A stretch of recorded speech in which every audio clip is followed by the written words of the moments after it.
ஓம் சாய்ராம். எல்லாருக்குமே வணக்கம். எல்லாரும் நல்ல சந்தோஷமா இருப்பீங்க அப்படின்னு நான் நம்புறேன். இன்னைக்கு வீடியோல ஒரு முக்கியமான டாபிக்கை பத்தி நான் உங்க கூட பேச போறேன். என்ன அப்படின்னா, மனிதர்களா பிறந்து இந்த உலகத்துல நம்ம வாழ்ந்துட்டு இருக்கோம். அதாவது இந்த பூலோகத்துல மனிதரா பிறந்து வாழ்றது அப்படிங்கிறது சாதாரண விஷயமே கிடையாது. ஒவ்வொரு நாளும் நம்ம கடந்து போறது அப்படிங்கிறது ஒரு சேலஞ்சிங்கான விஷயம் தான். அப்படி இருக்கக்கூடிய விஷயங்கள்ல நம்மளுக்கு ஆசைகளும் தேவைகளும் விருப்பங்களும் நிறைய நம்மளோட மனசுல வரதான் செய்யும். அதை எல்லாத்தையும் நம்ம மனசுல எழும்போதெல்லாம் கடவுள்கிட்ட பிரார்த்தனைகளா நம்ம கொண்டு போய் வைப்போம். நம்ம வைக்கிற எல்லா பிரார்த்தனைகளுமே கடவுள் நிறைவேற்றி கொடுப்பாரா அப்படின்னா, நிச்சயமா நேர்மையான பிரார்த்தனைகளை எல்லாத்தையும் நிறைவேற்றி கொடுப்பாரு.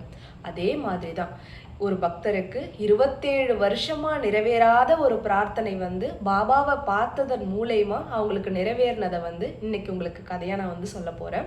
இது கதை இல்லை, இது உண்மையா நடந்த ஒரு விஷயம்தான். இது சத்சரிதம் அத்தியாயம் 36ல வரக்கூடிய திருமதி அவுரங்காபாத்கர் அப்படிங்கிறவங்களுடைய உண்மையான ஒரு கதை தான் நான் உங்களுக்கு இன்னைக்கு சொல்ல போறேன். சோலாப்பூரை சேர்ந்த சக்காராம் அவுரங்காபாத்கர் அப்படிங்கிறவங்களுடைய மனைவிக்கு கிட்டத்தட்ட 27 வருடங்களாக குழந்தை பாக்கியம் அப்படிங்கிறது இல்லாம இருந்திருக்கு. அவங்களும் நிறைய கடவுளை பிரார்த்தனை பண்ணியிருக்காங்க, அம்மனுக்கு நிறைய பூஜைகள் எல்லாம் பண்ணியிருக்காங்க. ஆனாலுமே அவங்களுக்கு அந்த ஒரு பாக்கியம் இல்லாம அவங்க ரொம்ப மன உளைச்சல்ல இருந்திருக்காங்க. அவங்க நிறைய கடவுளை தேடி போயிருக்காங்க. ஆனாலுமே அவங்களுக்கு அந்த விஷயம் நடக்கவே இல்லை. கடைசியா அவங்களுடைய சகோதரியுடைய பையன் விஸ்வநாதன் அப்படின்னு ஒருத்தர் இவங்க இருப்பாங்க. அவங்க பாபாவை பார்க்கறதுக்காக இவங்களை ஷீரடிக்கு கூட்டிட்டு போவாங்க. இவங்களும் பாபாவை பார்க்கறதுக்காக ஷீரடிக்கு போயிட்டு கிட்டத்தட்ட 2 மாதங்களாக ஷீரடியிலே தங்கி இருந்து ஷீரடியில பாபாவுக்கு சேவைகள்லாம் பண்ணுவாங்க. இவங்க பாபாவை பார்க்கலான்னு போகும்போதெல்லாம் என்ன நடக்கும் அப்படின்னா, ஒரே பாபாவை சுத்தி மக்கள் கூட்டம் நிறைய இருக்கும். பாபாவுடைய தர்பார் எப்பவுமே நிறைஞ்சிருப்பாங்க இல்லையா மக்கள். அந்த மாதிரி எப்பவுமே பாபாவை சுத்தி மக்கள் இருக்கிறதுனால தனியா பாபா கிட்ட பேசுறதுக்கான ஆப்பர்ச்சுனிட்டி திருமதி அவுரங்காபாத்கருக்கு இல்லை. ஒரு நாள் என்ன ஆயிருக்கு, இவங்க கிட்டத்தட்ட 2 மாசமா ஷீரடியில தங்கியிருக்காங்க. ஆனாலுமே பாபாவை இன்னமுமே மீட் பண்ணல. அவங்க மனசுல இருக்க குறைகளை பாபா கிட்ட சொல்றதுக்கான வாய்ப்பும் அவங்களுக்கு ஏற்படல. ஒரு நாள் ஷாமாவை பார்த்துருக்காங்க. ஷாமா கிட்ட போயிட்டு சொல்லியிருக்காங்க, பாபாவுடைய ரொம்ப நெருங்கிய பக்தர் ஷாமா. எனக்கு பர்சனலாகவே ஷாமாவை ரொம்ப ரொம்ப பிடிக்கும். அதாவது மாதவராவ் தேஷ்பாண்டே அப்படிங்கிற அந்த ஷிரடியில் இருக்கக்கூடிய ஸ்கூலுடைய ஹெட் மாஸ்டர் தான் நம்மளுடைய ஷாமா. பாபா அவங்களுக்கு ஷாமா அப்படின்னு பேர் வச்சு செல்லமாக கூப்பிடுவாங்க. அவருடைய உண்மையான பேர் மாதவராவ் தேஷ்பாண்டே. பாபா தான் அவருக்கு செல்லமா ஷாமா அப்படின்னு சொல்லி கூப்பிடுவாங்க. இந்த ஒரு கதையில ஷாமாவுக்கும் பாபாவுக்கும் நடந்த ஒரு குட்டி கியூட்டான கான்வர்சேஷன் இருக்கு. அதையும் நான் உங்களுக்கு சொல்றேன். ஸோ இவங்க ஷாமாவை பார்ப்பாங்க. ஷாமா கிட்ட சொல்லுவாங்க, இந்த மாதிரி நான் பாபாவை பார்க்கறதுக்காக நான் வெளியூர்லேருந்து வந்திருக்கேன். ஆனாலுமே என்னால் பாபாவை பார்க்க முடியல. எனக்கு இந்த மாதிரி நான் 27 வருடங்களாக குழந்தை இல்லாமல் நான் ரொம்ப கஷ்டத்தில் இருக்கேன். எனக்கு ஒரு குழந்தை வேணும் அப்படின்னு சொல்லி இதை பாபா கிட்ட பிரார்த்தனையாக நீங்கள் சொல்லுங்க அப்படின்னு சொல்லிட்டு ஷாமா கிட்ட அவங்க சொல்லுவாங்க. அந்த லேடி சொல்லுவாங்க. ஷாமா சொல்லுவாங்க, கண்டிப்பாக நான் சொல்கிறேன். ஆனாலுமே பாபாவுடைய தர்பார் எல்லாருக்கும் பொதுவானது. யார் வேணாலும் அவங்களுடைய கோரிக்கைகளை பாபா முன்னாடி நீங்கள் வைக்கலாம். இது எல்லாருக்குமே பொதுவானது தான் அப்படின்றத சொல்லுவாங்க. ஆனாலுமே நான் உங்களுக்காக பாபா கிட்ட பேசுகிறேன் அப்படின்னு சொல்லுவாங்க. கூடவே என்ன சொல்லுவாங்க அப்படின்னா, நீங்கள் பாபாவை மீட் பண்ணணும் இல்லையா? ஸோ அதனால் நீங்கள் என்ன பண்ணுங்க அப்படின்னா, நாளைக்கு மதியம் சாப்பிட்ற வேலை அப்போது பாபா உணவு சாப்பிடுவாங்க இல்லையா, லன்ச் டைமில் நீங்கள் வாங்க, நம்ம பாபாவை மீட் பண்ணலாம் அப்படின்னு சொல்லுவாங்க. வரும்போது ஒரு தேங்காயும் ஊதுபத்தியும் வாங்கிட்டு வாங்க அப்படின்றத ஷாமா அந்த லேடி கிட்ட சொல்லிடுவாங்க. இவங்களும் வீட்டுக்கு போயிட்டு மறுநாள் காலையில் விடிஞ்சதும் அதே மாதிரி பாபாவை பார்க்கறதுக்காக துவாரகமாய்க்கு போவாங்க. ஒரு தேங்காயும் ஊதுபத்தியும் வாங்கிக்கிட்டு போவாங்க. ஷாமா பாபா கூட இருந்துட்டு இருப்பாங்க. ஸோ பாபா சாப்பிட்டு முடிச்சுட்டு பாபா கையை கழுவிட்டு பாபாவோட இடத்துல அந்த துவாரகமாயில உட்காருவாங்க இல்லையா, எப்போதுமே அந்த இடத்துல உட்காந்துருப்பாங்க. ஷாமா பாபாவோட ஈர கையை தொடச்சி விட்டுட்டு இருப்பாரு. அப்போ பாபா என்ன பண்ணுவாங்க அப்படின்னா, ஷாமாவை லைட்டாக கண்ணத்தை பிடிச்சி கிள்ளி விட்டுருவாங்க. அப்போ ஷாமா கேட்பாரு, என்ன பாபா இது, இந்த மாதிரி கண்ணத்தை பிடிச்சி கிள்ளி விளையாடுற தெய்வம் எங்கேயாவது இருக்கா, என்ன பாபா பண்றீங்க பண்றீங்க? எனக்கு வலிக்குது இல்லையா? அப்படின்னு சொல்லிட்டு ஒரு செல்லமா கோவிச்சுப்பாங்க பாபா கிட்ட. அதுக்கு வந்து பாபா சொல்லுவாங்க, ஷாமா கிட்டத்தட்ட 72 தலைமுறைகளாக நீ என்னோட தான் இருக்க. இவ்ளோ நாள் நான் உன் கன்னத்த வந்து கிள்னதே இல்ல. இன்னைக்கு தான் சும்மா நான் தொட்டேன். இதுக்கு போய் நீ இப்படி கோச்சுக்கிறியே அப்படின்னு சொல்லிட்டு பாபா வந்து ஷாமா கிட்ட சொல்லுவாங்க. என்னவோ போங்க பாபா. நாங்க வந்துட்டு உங்ககிட்ட இவ்ளோ அன்பா இருக்கோம். இவ்ளோ பாசமா இருக்கும். இவ்ளோ நெருக்கமா இருக்கும். இதுக்கெல்லாம் பிரதிபலனா நீங்க வந்துட்டு என் கன்னத்த புடிச்சு தான் நீங்க கிள்ளணுமா? எனக்கு எப்பவுமே வந்துட்டு ஆசையா முத்தம் தர, இனிப்புகளை எல்லாம் குடுக்குற அந்த ஒரு கடவுள் தான் எங்களுக்கு எப்பவுமே தேவை.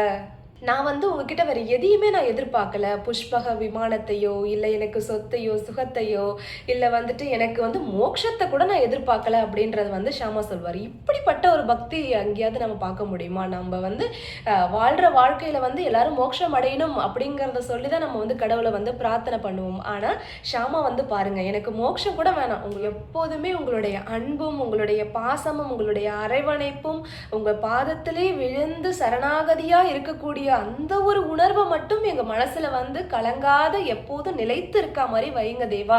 இதுவே எங்களுக்கு போதும். வேற எதுவுமே எங்களுக்கு வேண்டாம் அப்படின்னு சொல்லி ஷாமா வந்து பாபா கிட்ட வந்து சொல்லுவாங்க.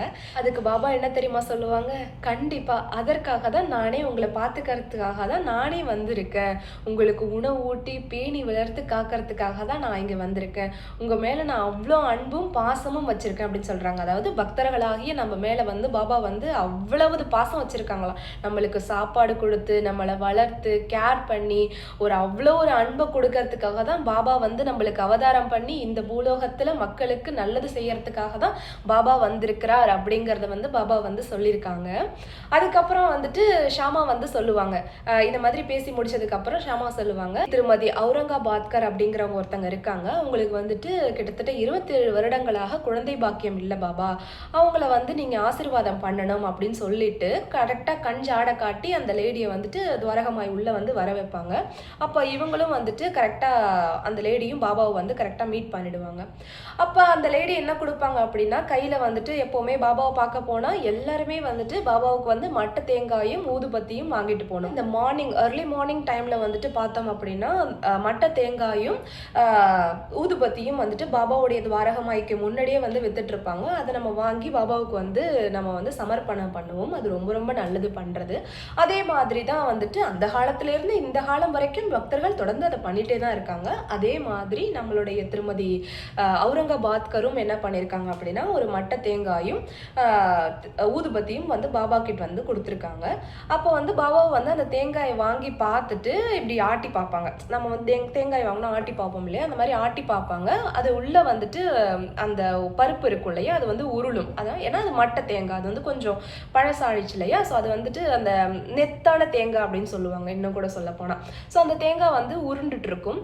அதை வந்துட்டு பாபா வந்து சொல்லுவாங்க, இங்க பாரு ஷாமா, இந்த தேங்காய் வந்து உருளுது, இது என்ன சொல்லுது அப்படின்னு கவனி அப்படின்றத வந்து ஷாமா கிட்ட வந்து பாபா சொல்லுவாங்க. அப்போ வந்து ஷாமா வந்து பாபா கிட்ட சொல்லுவாங்க, பாபா இந்த தேங்காய் வந்துட்டு உள்ள இருக்க பருப்பு உருள்ற மாதிரி அதே மாதிரி திருமதி அவுரங்காபாத்கருடைய வயிற்றிலையும் ஒரு குழந்தை உருள வேண்டும் அப்படின்னு அவங்க ரொம்ப ஆசைப்படுறாங்க. அவங்களுடைய விருப்பத்தை நீங்க வந்துட்டு நிறைவேற்றி வைக்கணும் பாபா அப்படின்னு சொல்லிட்டு ஷாமா வந்து அப்பதான் வந்து சொல்லுவாரு. அதுக்கப்புறம் என்ன நடக்கும் அப்படின்னா, பாபா சொல்லுவாங்க, இந்த தேங்காயில இருக்கக்கூடிய பருப்பு உருள்றத வந்துட்டு நம்ம சமர்ப்பணம் பண்ணுனா இது எப்படி ஒரு மழலை செல்வத்தை கொடுக்கும்?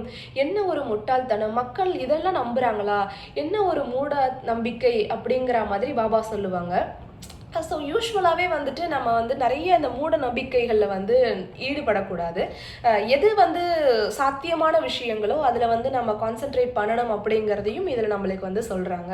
ஸோ இருந்தாலும் ஷாமா வந்து சொல்லுவார், என்ன சொல்லுவார் அப்படின்னா, இல்லை பாபா, இது என்னவோ வந்துட்டு சாத்தியமில்லாத விஷயம்தான், ஆனாலும் உங்களுடைய ஆசீர்வாதம் பட்டுச்சு அப்படின்னா அதற்கான வாய்ப்பு இருக்கு இல்லையா அப்படிங்கிறத வந்து சொல்லுவாங்க. நீங்கள் ஆசீர்வாதம் பண்ணினீங்க அப்படின்னா அவளுக்கு ஒரு மழலை செல்வம் பிறக்கும் இல்லையா அப்படின்னு சொல்லிட்டு ஷாமா வந்து பாபா கிட்ட சொல்லுவாங்க.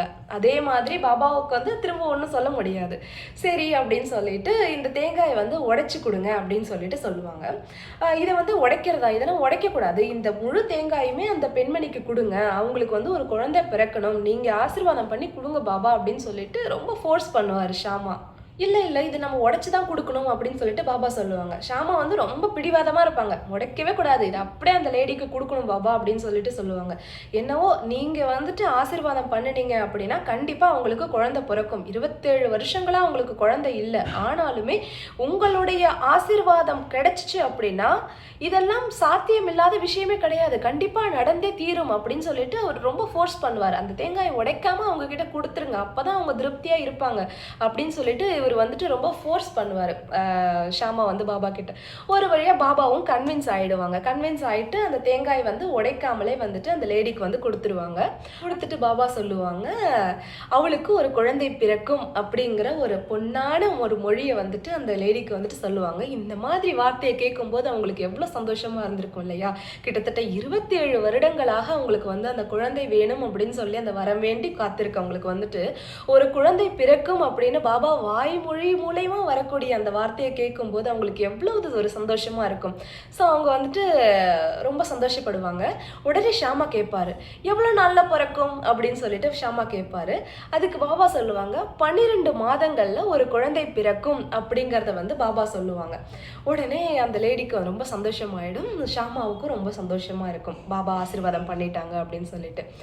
பாபா ஆசீர்வாதம் பண்ணதுக்கு அப்புறமா வந்துட்டு அந்த தேங்காயை வந்து உடைச்சு ஒரு பாதி அந்த லேடிக்கு கொடுத்துடுவாங்க. இன்னொரு பாதியை வந்து பாபாவும் ஷாமாவும் சாப்பிட்டுருவாங்க. அதுக்கப்புறம் அந்த திருமதி அவுரங்காபாத்கர் கிட்ட ஷாமா வந்து சொல்லுவாங்க, இங்கே பாருங்கம்மா, பாபாவுடைய மொழி வந்துட்டு எல்லாத்தையும் உயர்ந்த ஒரு சக்தி வாய்ந்த ஒரு மொழி.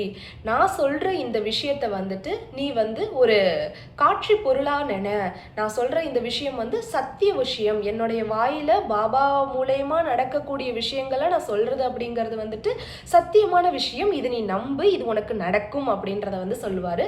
12 மாதங்கள் உனக்கு பாபா சொன்ன மாதிரியே ஒரு குழந்தை வந்து பிறக்கும். ஆண் குழந்தையோ பெண் குழந்தையோ ஒரு குழந்தை வந்து பிறக்கும். ஆனா அந்த மாதிரி எதுவும் உனக்கு அந்த 12 மாதங்கள்ல உனக்கு தெரியல, உனக்கு எதுவுமே நடக்கல அப்படின்னா நீங்க அதே மாதிரி ஒரு தேங்காயை வாங்கிட்டு வந்து அதாவது இதை சொல்றதுக்கு எனக்கு கொஞ்சம் கஷ்டமா தான் இருக்கு. என்ன சொல்லுவாங்க அப்படின்னா, அதே மாதிரி ஒரு தேங்காயை வாங்கிட்டு வந்து பாபா மேல வந்து இந்த கடவுள் மேலேயே நீ போட்டு இந்த துவாரகமாயிலேருந்து வெளியே அனுப்பிடு அப்படின்னு சொல்லுவாங்க. அதாவது இதை வந்துட்டு அவங்க வந்து ரொம்ப பேடா சொல்லலை. அதாவது என்ன சொல்ல வராங்க அப்படின்னா, நடக்கிறத தான் நம்மளுடைய கடவுள் வந்து சொல்றாரு. உங்களுக்கு நடக்க போற விஷயத்த இப்போ வந்து பாபா சொல்றாரு. ஸோ அவ்வளோ கான்ஃபிடென்ட்டா அவர் வந்து சொல்றாரு. ஸோ நம்ம எப்படி அந்த மாதிரிலாம் பண்ணுவோம் பாபாவை? நம்ம பண்ண மாட்டோம் இல்லையா? ஸோ அவ்வளோ ஒரு கான்ஃபிடென்ட்டாக வந்துட்டு சொல்கிறாங்க, உங்களுக்கு வந்து இந்த விஷயம் வந்து கண்டிப்பாக நடக்கும்.